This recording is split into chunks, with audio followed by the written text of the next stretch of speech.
it makes me think about, well, what is the most effective instruction? What does that look like? How do we define it? And we know, actually, the people who publish this, you can get this online. I have to use the strong laser, sorry. It's Cavalli and Fornes, 1999. Anybody ever read that? Meta-analysis. There are probably people in the room who have. Interestingly, Ken Cavalli, who's not alive anymore, he was not an RTI fan. He didn't like it. I edited his work the last year of his life on a couple of invited pieces, and he really did not like RTI, so it took a lot of work to figure out how to publish his work in an RTI book, let me tell you. But, but we did it. But the takeaway from his great seminal meta-analysis that you can get online and read yourself is that there's no effect for special instruction that is good and strong. And this is something we've sold. It's fool's gold to families, and they believe that there's this really powerful, highly specialized instruction that if only we had the right nuanced, and by the way, very, very expensive and costly batteries of assessment, which are interesting to reference because most people can't access that. It's not transparent, so it seems like, well, I just might not understand it. But it's so super powerful. If only we had that information, we could deliver truly, truly effective instruction. Well, there's your effect size on this side for highly special. These are, in this category, is anything that requires individual psychological, psychoeducational batteries of assessment to design the so-called intervention. That's the effect size that you get. Guess what's on this side? Everything that you could try tomorrow without doing any assessment, or maybe just a little bit of assessment, like, let's see what you can do on a sums to 6 measure. That would tell you as much as you need to know, and it would cost you 2 minutes. So there's really no effect for special instruction. So then we say, well, what is teaching? What is effective teaching? Some of you might know Kent Johnson. That's a picture of him right there. That's Kent in Seattle at He started Morningside Academy. Anybody ever heard of Morningside Academy? It's been around a long, long time. He is one of my professional heroes. And his quote is my favorite quote that I've ever heard, so I'm going to share it with you, which is, teaching is not telling. So what I'm doing with you today is not effective instruction. It's the worst way to do it. And he probably extrapolated that a little bit. He's a behavior analyst from Fred Keller's quote, which is, the learner is never wrong. So how do we define effective teaching? Effective teaching is teaching that produces learning, period. The learner is never wrong. If the learner didn't learn, then I didn't teach you. Right? It's a different way to think about it, and that's what formative assessment is supposed to be about.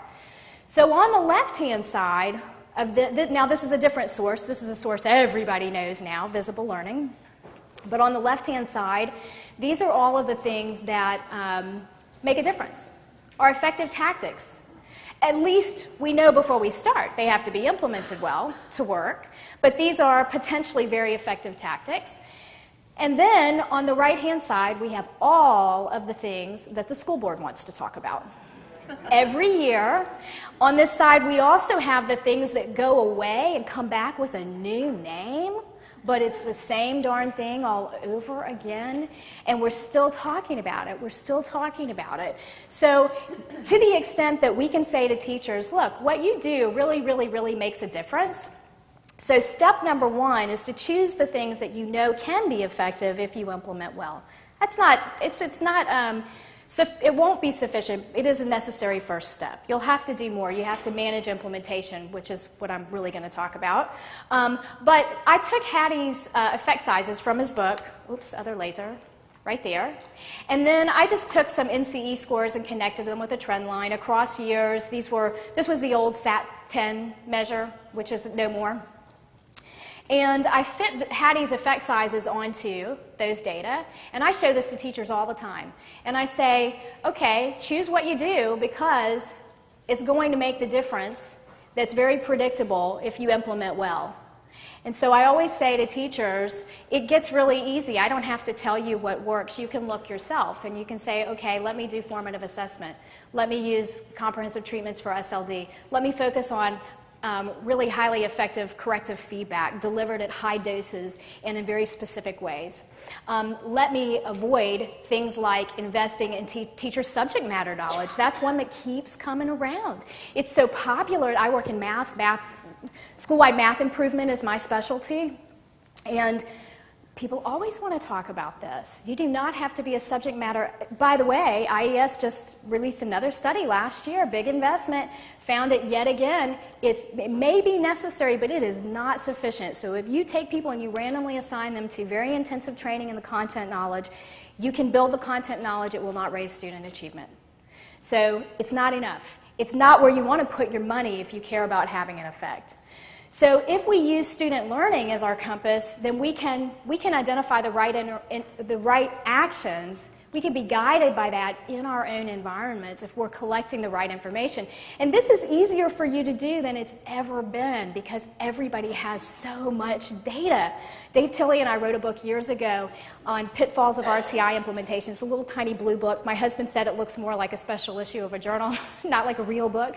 But every chapter was a common pitfall that we have seen in practice.